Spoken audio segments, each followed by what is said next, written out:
just a disclaimer, I want you to please listen because this is the part wherein it gets a little bit tricky and at the same time confusing because we have to merge together demand and supply. So I hope for those who are not turning on their camera, are you with me?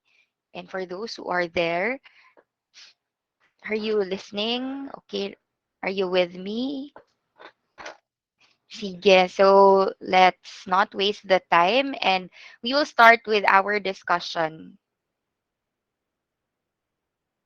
Okay, so just a recap of what we have discussed yesterday. I mean, the other day, last Monday, we learned that there is a natural conflict between the buyers and the sellers in terms of their self-interest. Buyers want to have, unsa kay gusto sa buyers? cheaper product, Yes, cheaper products. But then sellers, on the other hand, want higher profit. higher profit. That's why they want higher prices. So there is a conflict, a natural conflict between the wants or the interest of both buyers and the sellers. However, for them to be satisfied, there is what we call meeting halfway, or they have to meet halfway. They have to really compromise and agree with each other. And this is explained by a theory by Adam Smith, which is the invisible hand, wherein buyers and sellers have to compromise, have to adjust and meet halfway for them to be able for them to be satisfied with their whatever they want to have. So this invisible hand theory is like an unseen force wherein, according to this theory, buyers and sellers are free to do what they have to do, what they want, but at the end of the day, they will have to meet and they will have to agree at each other's um, prices so that they will be able to attain what they want, which is to be satisfied with their own interest. And with that, it leads to the point wherein demand is equal to supply, wherein it's the market equilibrium. It's as if there is an invisible hand that guided their decisions all along, although nobody actually intended it. So when market equilibrium is achieved, it is the point, or it is the scenario, the situation wherein demand is equal to supply at a certain price. So basically, that is the summary of the introduction that we have last Monday. So today we will continue with ayun naman next. Wait. So we will continue with this one. So again, let me ask you the question. Who determines the market price of a good, Gane? Both. Okay, it is both the buyers and the sellers. So market prices emerge from the interaction of supply and demand. Of course, there has to be meeting halfway that should happen so that the buyers and sellers will be able to agree at each other for them to be satisfied. So, moving on, let's go back to the demand and supply schedule again. So, for the past quarter, we discussed demand and supply separately. So, we plotted the demand schedule separately from supply schedule, but this time we will do it together. I mean, we will have it merged in one graph. And as you can see in this schedule here, 'di ba? Sa una, demand ra may naa, quantity ra sa demand. But now you have quantity demanded, at the same time you have quantity supplied. Now don't get intimidated for having both demand and supply here because we will follow the same steps that we did when I taught you how to plot the demand and supply respectively. So first is we already have here the supply, the demand and supply curve. Now, as you notice, the blue line here represents the demand curve, and the red curve here, or the red line here, represents the supply curve. Now, how did we got these points and these curves? So we will start with point A with its price and demand. So demand sa tamagsugod.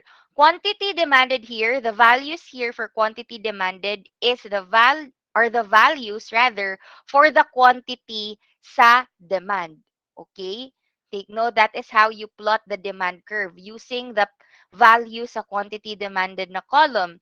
Now, the quantity supplied values here will be used to plot the supply curve.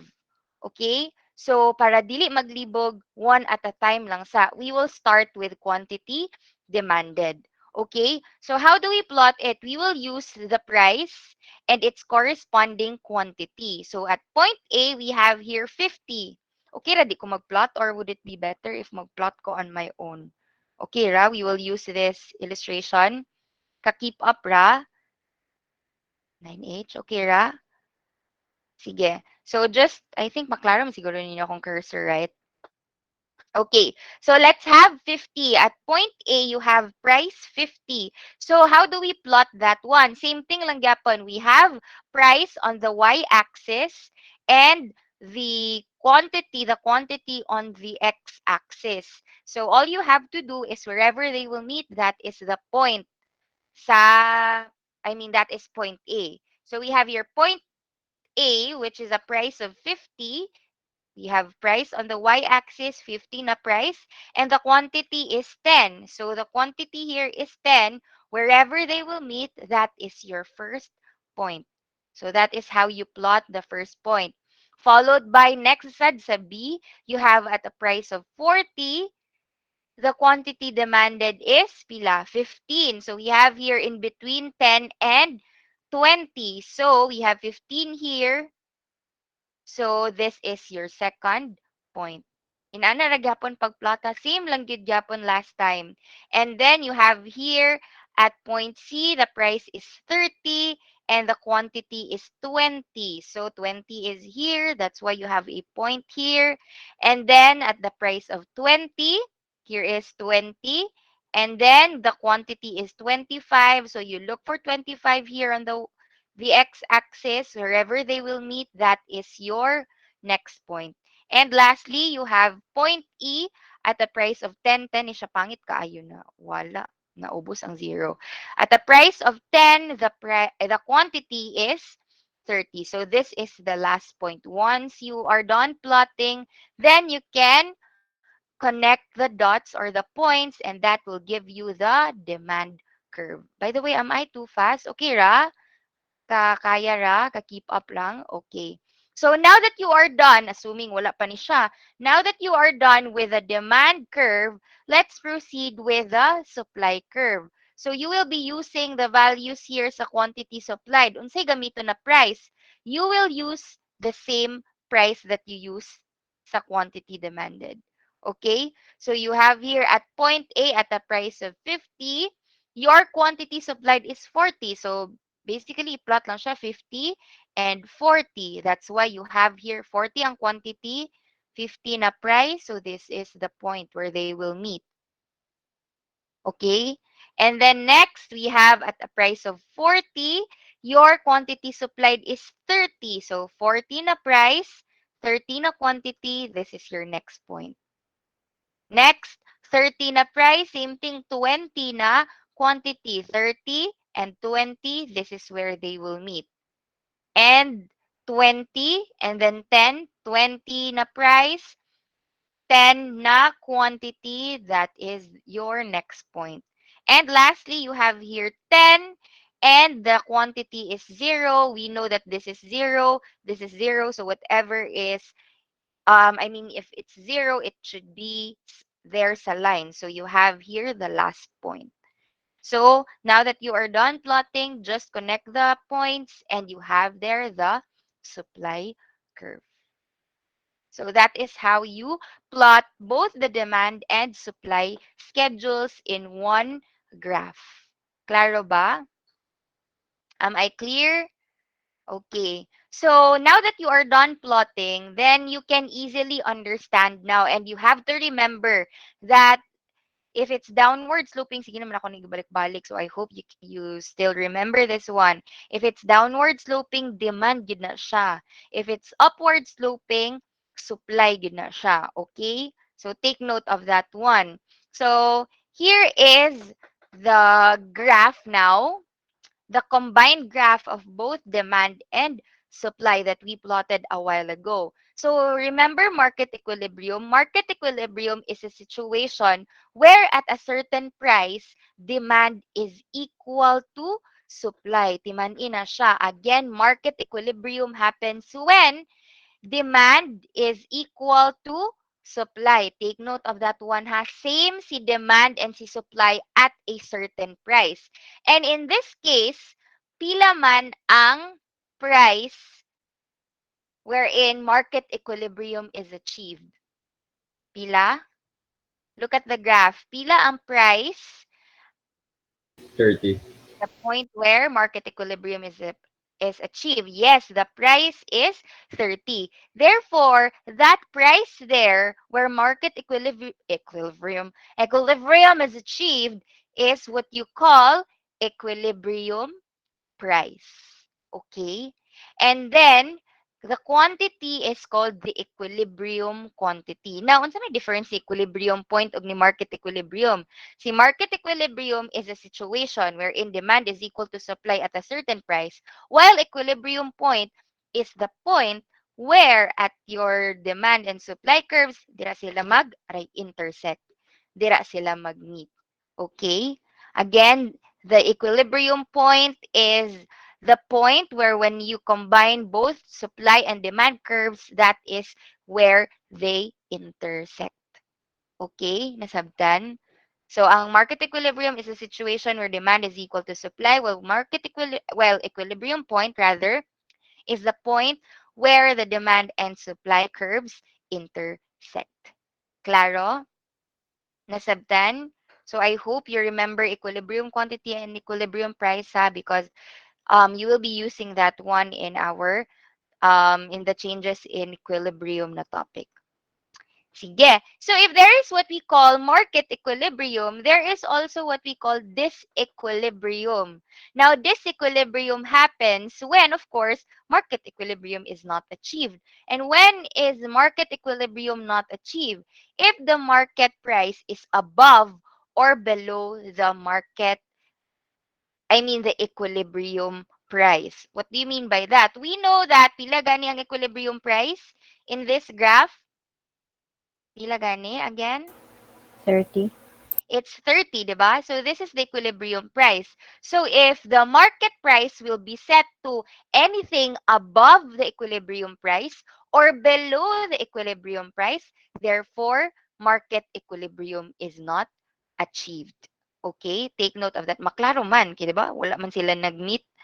Diba? Wala man nag-meet si demand ug si supply. So anything below or above the equilibrium price, that that is the situation where disequilibrium happens.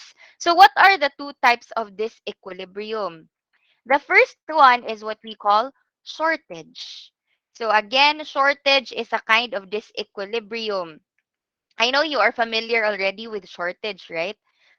Especially if there is shortage in the market, di ba? Kasi pasabot sa shortage, kulang ang products or kulang ang stocks. So if there is shortage, now this in economics, shortage occurs or happens when quantity demanded is greater than quantity supplied. So may pasabot ana. Again, shortage happens when quantity demanded is greater than quantity supplied. Meaning, mas daghan ang willing and able mo palit rather than the available stocks.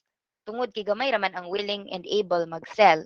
So mas daghan ang willing mo palit kaysa sa willing and able magbaligya. The perfect example for that one is when you go to a market, diba? And then you have this very nice dress for the girls lugar, for example. There is this very nice dress that you want, but then when you went there, that is already their last piece and someone got it already. And ikaw, you are very much willing and able to buy that certain dress. However, nahutdan ka. So that is an example of a shortage. Okay? So, kana siya, basta kulang na gani na pay gusto mo palit, then shortage happens. Now, let's go to the illustration sa graph. At a price of 10, take note ha, again, take note where is your demand and your supply curve. At the price of 10, how much is your quantity demanded? Again, at a price of 10, how much is your quantity demanded? 30. It's 30, diba? I hope you are looking at the graph. It's very important to understand the graph. At the price of 10, here is 10, your demand curve is here. Therefore, diri mo magtanaw kung pila ang quantity demanded. So, the quantity here is 30. How about your quantity supplied? At a price of 10, how much is your quantity supplied? 0. Yes, your quantity supplied is 0. Pila gani inyong equilibrium price in this case? 30. Okay, 30. So we know that this is the equilibrium point and this is the equilibrium price. Now, if the market price is 10, if you notice, kinsay mas dako, si demand or si supply? Si quantity demanded or si quantity supplied? Demanded. Okay, it's quantity demanded. It's represented by 30 units. So 30 daw ang quantity demanded while 0 ang quantity supplied. So how do you get the shortage units or the quantity shortage? Si pasabot ana, kung pila ang total units na nagka-shortage in that scenario. How do we get that one? You can get the quantity shortage or the number of units na shortage in that graph alone by taking the difference between the quantity demanded and the quantity supplied. We know that quantity demanded is greater than quantity supplied. So for you to get the shortage units or the quantity shortage, all you have to do is to get the difference. So QD minus QS, that is your quantity shortage. So pila man ang quantity shortage in the graph if the price is 10? Pila man? 30. 30. Okay. The answer is 30 units. How did we get that one? QD is 30 while QS is 0. That's why you got 30 units. If ever you will be asked a question about shortage units or quantity shortage, you will then calculate pila ang total shortage at a certain price. In this case, the price is 10, so you get the shortage units or the quantity shortage of the QD and the QS. Nasabtan? Klaro ra ba? Okay, how about at a price of 20? Pila ang quantity demanded? Pila? 25. 25. As you notice, sayop ang label, di ba? So I hope wala na ninyo gitanaw. Pero the quantity demanded there is actually 25. If you look at the graph, sayop ang label, nabalin ako siya. QS akong nabutang. This is QD, so you have here 25. And pila ang quantity supplied? You have actually naman siya dinhi, pero mas better if magtanaw mo sa graph para mas masabtan ninyo ang graph. So you have here 10. Pila ang quantity shortage? 15. You have 15. Pila gani? You have 25 na quantity demanded and your quantity supplied is 10. To get that, to get the quantity shortage, you get the difference between the demand and supply. So you have 25 minus 10, you got a shortage units or quantity shortage of 15. Okay, nasabtan ba? Nasabtan? Now, in that scenario, you have their shortage. Now, shortages happen. Take note of this one, ha. Shortage will happen if it's below the price, ay the equilibrium price. Tanawa ninyo. Diba? The equilibrium price is 30. Anything below 30 is considered as a shortage already. Bisan pag 29 pa na, meaning naagyoy shortage ana. Because we know that 30 is the equilibrium price. That is the price wherein demand will be equal to supply. Same ra gyud si demand, si quantity demanded and si quantity supplied. Anything below that one, may it be 0.5 pa na dira, 29.5, shortage will still happen. Klaro? Nasabtan? Okay. What is the opposite? The other disequilibrium is the opposite of shortage. Are you familiar? Na may idea? Unsa? Wala mo kabalo unsay baliktad sa sobra. Kani siya kulang man ni siya, di ba? Shortage. How about sa sobra? Overstock. Overstock? There is a term for that actually. Pwede over ano si tawagan na ano sa tigingon nila, overproduction, overstock, oversupply. Okay, but the term there is what you call surplus. So the term for that is surplus. Surplus occurs or happens when quantity supplied is greater than quantity demanded. Mas daghan ang willing and able mo palit kaysa sa willing and able mo, I know, mas daghan ang willing and able mo baligya kaysa sa willing and able mo palit. So, quantity supplied is greater than quantity demanded. Now, nga man, daghan kaayo ang willing and able nga ibaligya. It's because price is so high. Diba? Here is the equilibrium price. And if the price will be set much higher than the equilibrium price, then logically, yes, actually. Sobra ng mga surplus. Yes, Lawrence. So, anything that is above 30, then that means, aray, mahal na siya. So, mas maka-earn of profit si seller ana. That's why quantity supplied is greater than quantity demanded. Nasabtan? Okay, so if you notice, surplus happens if it's above the equilibrium price. Take note of that one. So how do you, same thing lang gyapon. At a price of 40, pila ang quantity demanded? You have? 15. You have 15. How about your quantity supplied? At a price of 40. You have? 30. You have 30. How much is your quantity surplus? At a price of 40. Pila? I-minus. Pagkapon siya. I-minus ra gyapon. Yes.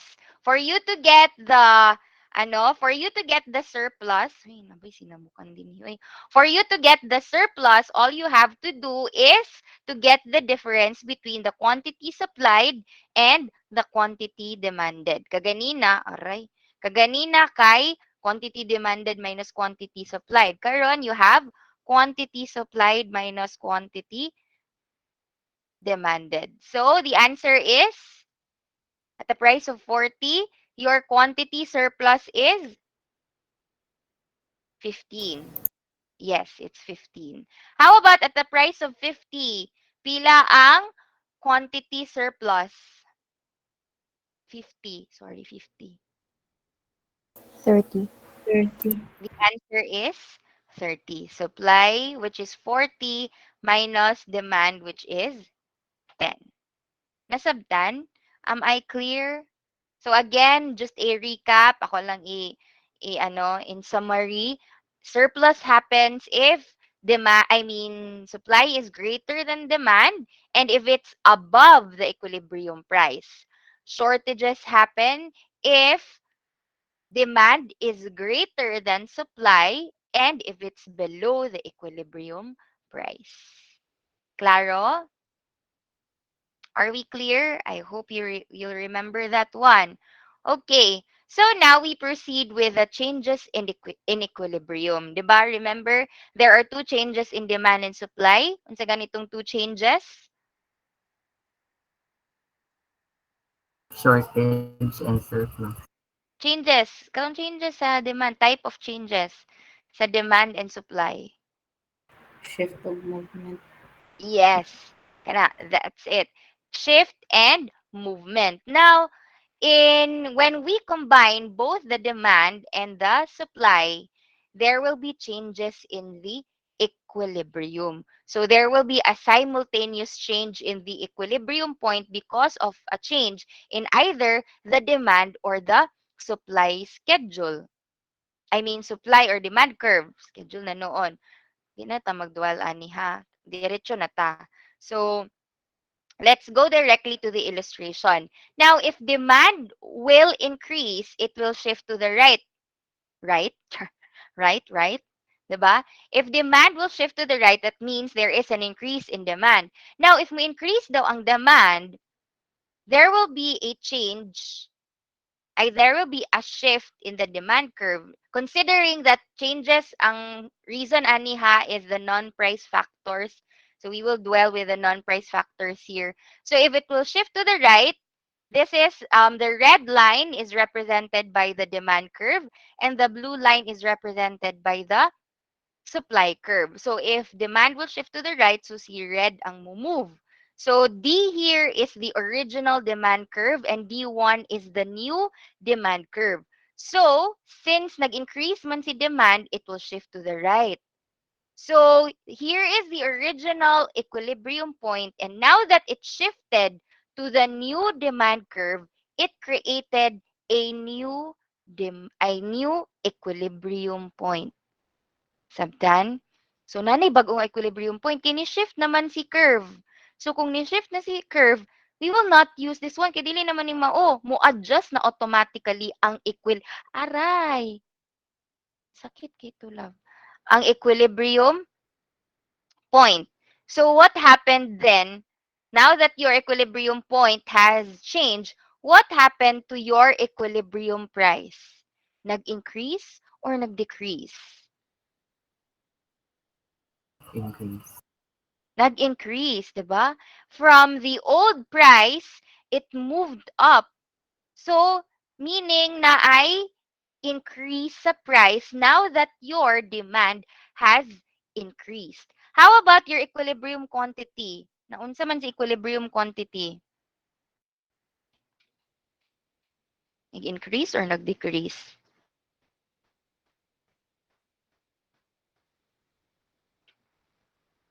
Oy, nag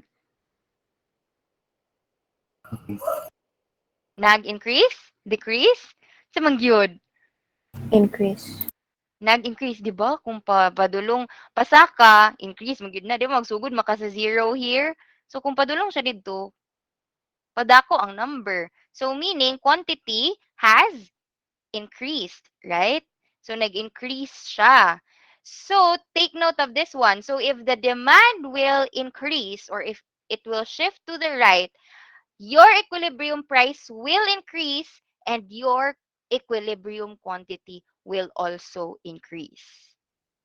Okay? So both the equilibrium price and the equilibrium quantity will increase. Mag-make ta og summary. Unsa to? If demand will increase, equilibrium price will increase while equilibrium quantity will also increase. So, direct ang movement tanan if demand will increase. Both your equilibrium price and equilibrium quantity will increase. Nasabtan? Take note of that one ha. If mo increase si demand. How about if mo decrease si demand? This is the D represents the old demand curve and the D1 represents the new demand curve. What will happen to equilibrium price and equilibrium quantity if demand will decrease? Naunsa Will man? decrease. Yes, nag-decrease. Ang unsa, both or ang isa lang? Both. Yes, ang both. If you notice here, price has decreased and at the same time, your quantity has decreased. So if mag-decrease ang demand, both your equilibrium price and equilibrium quantity will also decrease. Nasabtan? Keeping up? Okay pa? Okay. So, moving on with supply. Maunsa sad si supply. What will be the changes in supply? I mean, in the equilibrium price and equilibrium quantity if supply will change. So, if supply will shift to the right, meaning mag-increase si supply, which is represented by the blue curve. Supply is the S here is the old supply curve and S1 is the new supply curve. Naunsa man si equilibrium price?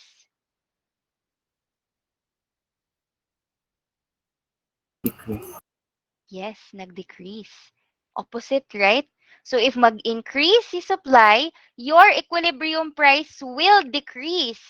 So indirect ilang relationship. How about the equilibrium quantity? Increase. Okay, very good. It will increase. So ang naglahi lang basically is only the price. If supply will increase, your equilibrium quantity will also increase, but your equilibrium price will decrease. Nasabtan? Okay. How about if supply will shift to the left, meaning supply has decreased? What will happen to equilibrium price? Increase. Increase. And your equilibrium quantity Decrease. will decrease. So in summary, mo ni siya ang summary guys. If demand will increase, it will follow. Equilibrium price and equilibrium quantity will follow. Increase sila tanan. If demand will decrease, decrease pud tanan. Pero sa supply, ang naglahi lang is si price. Opposite iya ang movement. If supply will increase, equilibrium price will decrease, while equilibrium quantity will increase. If supply will decrease, equilibrium price will increase, which is opposite, pero equilibrium quantity will decrease following the movement of the supply. Nasabtan? Dali ra siya i-remember. Sa una bitaw, ayaw pa na ako na-realize, lagi ko nakathink, when I was in college, I realized na nga nung wala ko naghimog in ani nga summary. Kaya akong ginabuhat sa una pag mag-take bitaw may exam, kay nagyud ko'y ako ang likod bitaw sa test paper, kay mag-graph-graph pa ko. Imagine na. Mag-inani pa ko. Mag-drawing pa ko ginani para may balaan ako na unsa si equilibrium price, maunsa naman di inani. Mas dali ni siya i-remember. Ang the only thing na nag-change is only the price sa supply. 'Di ba? Opposite si price sa supply. Equilibrium price sa supply. Klaro ba? You remember that one ha because in we will be analyzing situations in the next meeting. And then after that one, we will apply what will happen if si supply mag-change, maunsa man si equilibrium quantity and si equilibrium price. Okay? Klaro ba? Before we proceed, are we clear? What time will we end? 1:50, right? Napatay 10 minutes. Nasabtan ba? Pwede pakita sa board? Okay. Wait.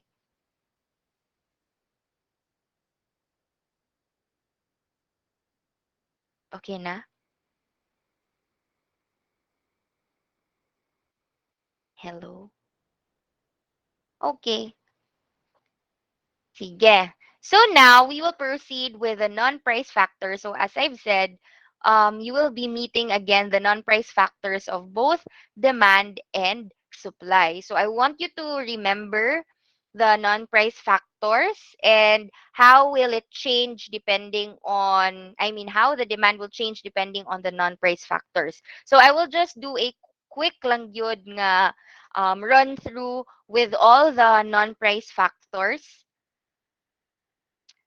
karon. So first, income. 'Di ba? Remember income?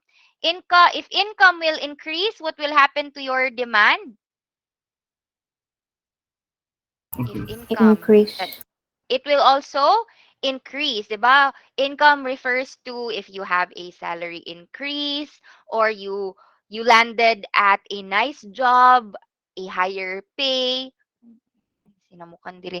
And then or if ever in your case if you have a an increase in your allowance, then that could be considered as income. So you have much more money to spend for something that you like. So therefore, demand will increase.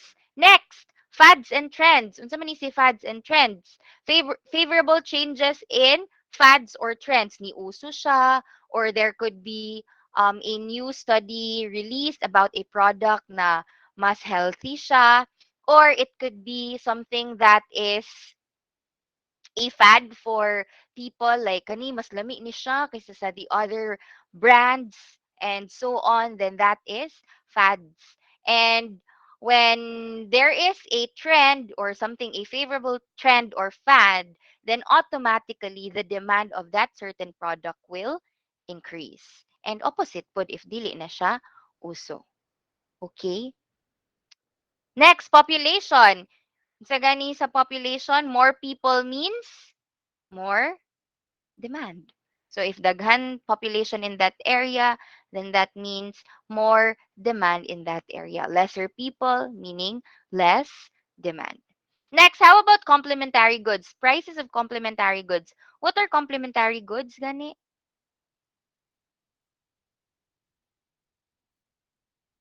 Uy, what are complementary goods? Tanang products that are similar in purpose. Yes, products that are that complement each other, or that go together. Ano na lang, to put it simply, products that are used together or go together. Kung wala ang isa, dili useful ang isa. Like for example, racket and shuttlecock, phone and charger, eyeglasses and the cleaner or the contact lenses and the solution. Diba? So those are complements. Can you still remember what will happen to the complementary goods demand if its other complementary good will its other complementary goods price will increase?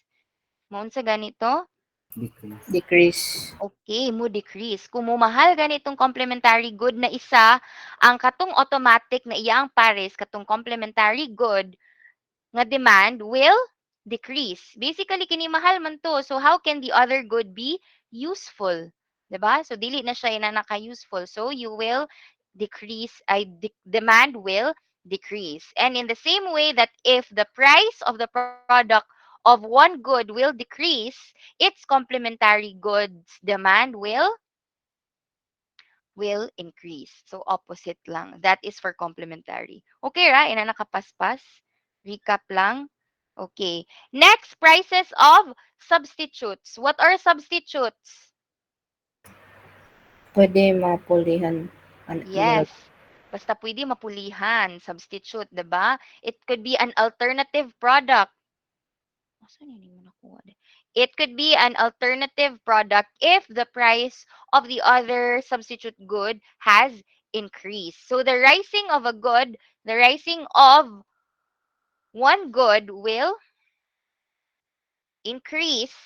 I mean, if the price of the substitute good will increase, automatic its other substitute goods demand will, unsa man?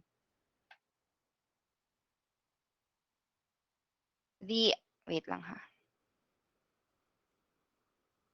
Let's say you have here products A and B. They are both substitutes of each other. Let's say that the price of the first substitute good has increased. So what happened to the demand of the other substitute good? Increase. Okay, ni increase ang demand. Ngano man, ni mahal man ni siya, di ba? So therefore, you will be buying the other substitute good. That's why the demand has increased. Claro? Same goes if mag-decrease ang price. If the complementary good will decrease, what will happen to its other complementary good? I mean, the demand of its other complementary good. Decrease. Mo? Decrease. Mo decrease pod. Because you will no longer buy this one. Ibarato man ni. So, kani imong paliton. Okay?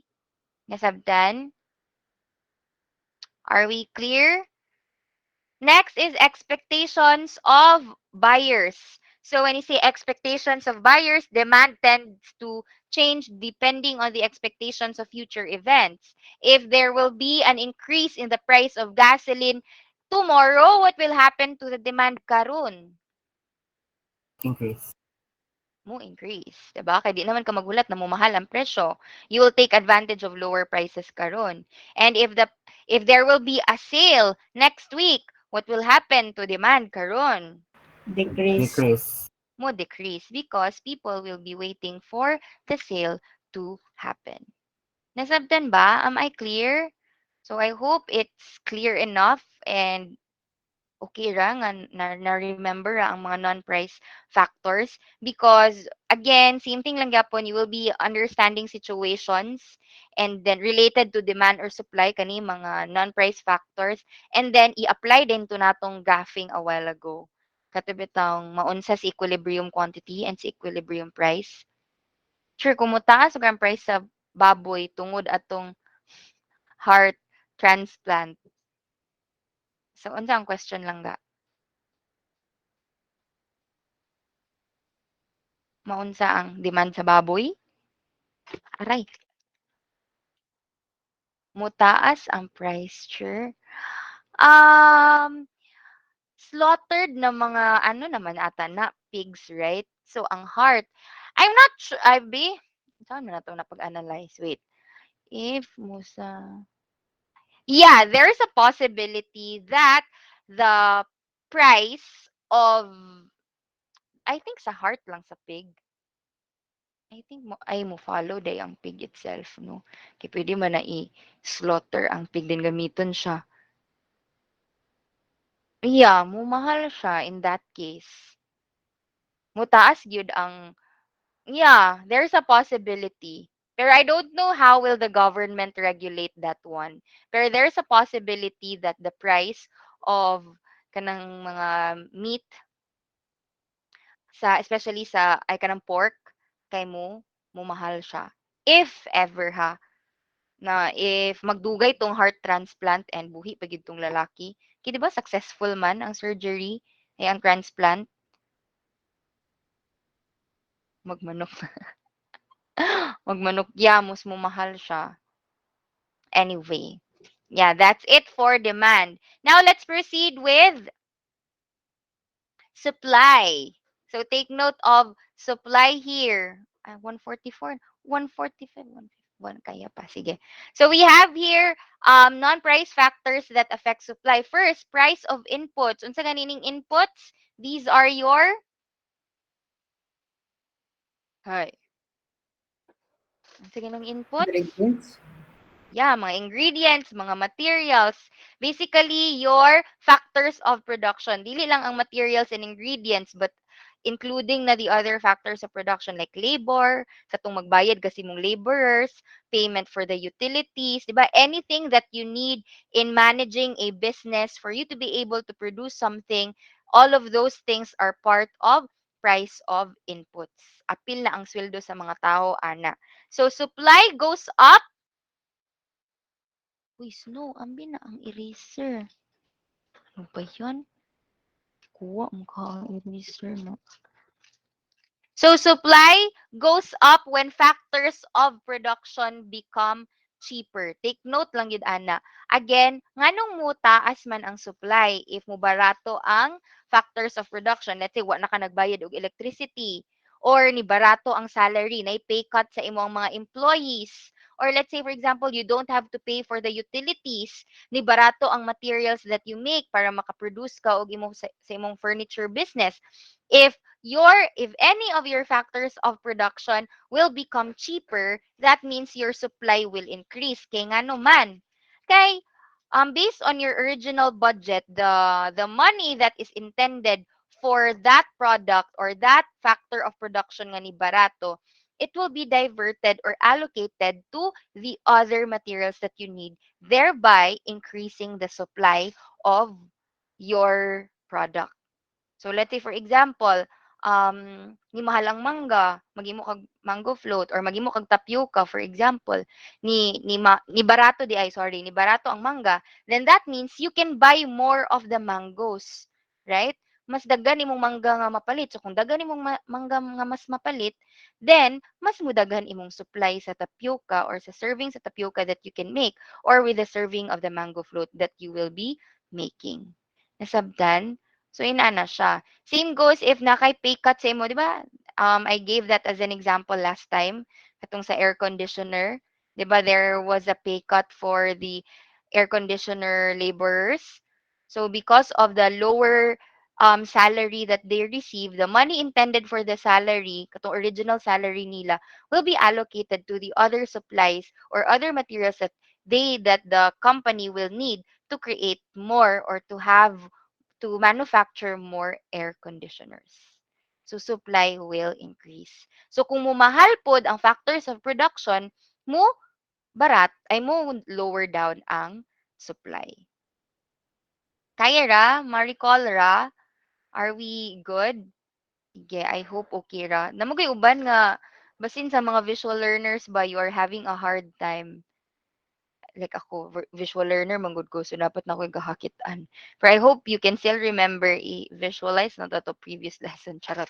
Ito. Nasabtan sa price of inputs. Next, we have level of technology. Remember level of technology? If na yung new machine, from manual to automatic, if there is a newly introduced technology, all the more gid na nga mag-increase si supply because of efficiency and productivity. Mas productive and mas efficient, so more supply. Basta na ay technology involved, na ay new machine, so panadira from manual, gipalitan og bag-o nga processor, o nay bag-o nga food processor nga gi-introduce, o basta kay new machine, new technology, automatic gyud na siya increase in supply. If nadautan og technology, nadautan og machine or naay glitch for example or naay problem with the systems, the technology that is introduced, then that will slower down the supply, the production. So mo na nga lower supply. Clear? Next, we have expectations of the future. Kanisha, this is in the perspective of the seller. If the price of the rice will increase tomorrow, what will happen to the supply of rice karon? Again, if mumahal ang price sa rice tomorrow, what will happen to the supply of rice karon? Decrease. Chris. Okay, very good. It will decrease. Nga naman, because sellers will take advantage of higher prices. Tomorrow pa man mo mahal. So therefore, they will sell more tomorrow pa when the prices are high. Okay? And opposite with ana expectations. Next, number of firms. This is easy because if there is a newly opened business, if na bag-o nga producer, then this will also increase the supply, the collective supply of that certain product in that area. More sellers means more supply. Ano lang, remember, more sellers means more supply, less sellers means lesser supply. Okay? And lastly, price of related goods. When prices of other goods rises, then production of some other goods become more profitable. Let's say gapamaligya og fruits si Miles. So na siya apple and na siya orange. Miles is selling both apples and orange. If ni mahal si apple, maunsa man ang supply sa orange.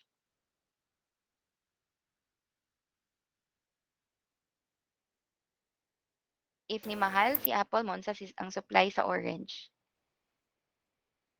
Decrease. Okay, very good. It will decrease. Nga naman, Miles will sell more of the apple knowing that the price is high. Okay? Ina na siya. So, nganong price of related goods man ni sila? Because both are used for the selling. Pwede pod na gamit siya for production. Let's say, for example, ano sa ganito? Mais and, so ito ko example last time, mais and soybeans, 'di ba? Or mo man siguro to, 'di ba? If ni barato si rice, what will happen to the supply of soybeans? If ni barato si mais, what will happen to the supply of soybeans? Increase. It will increase. Kay barato man, assuming that mas barato gyud si mais, ni lower down ang price niya. So, the seller will sell more on the price that is much higher. Katong wala nag-decrease ang price. Claro? Sorry, 151 na. Am I clear? So, we will be having practice activity tomorrow. And then para to prepare you for the worksheet next week and then for the long test next week as well. So we will have our ano sa man? We will have our long test on January 25. Please take note of that one. That I joke, January 26 pala. That will be our second meeting. That is a Wednesday. Okay. Again, our LT number one will be on January 26. Next week B, that will be second meeting. Please take note of that one. Any questions? Nasabtan ra ba? Okay ra akong pacing? 9H? Okay, if there are no questions and if everything's clear already, I will be dismissing you. But before that, let's pray in the name of the Father, the Son, the Holy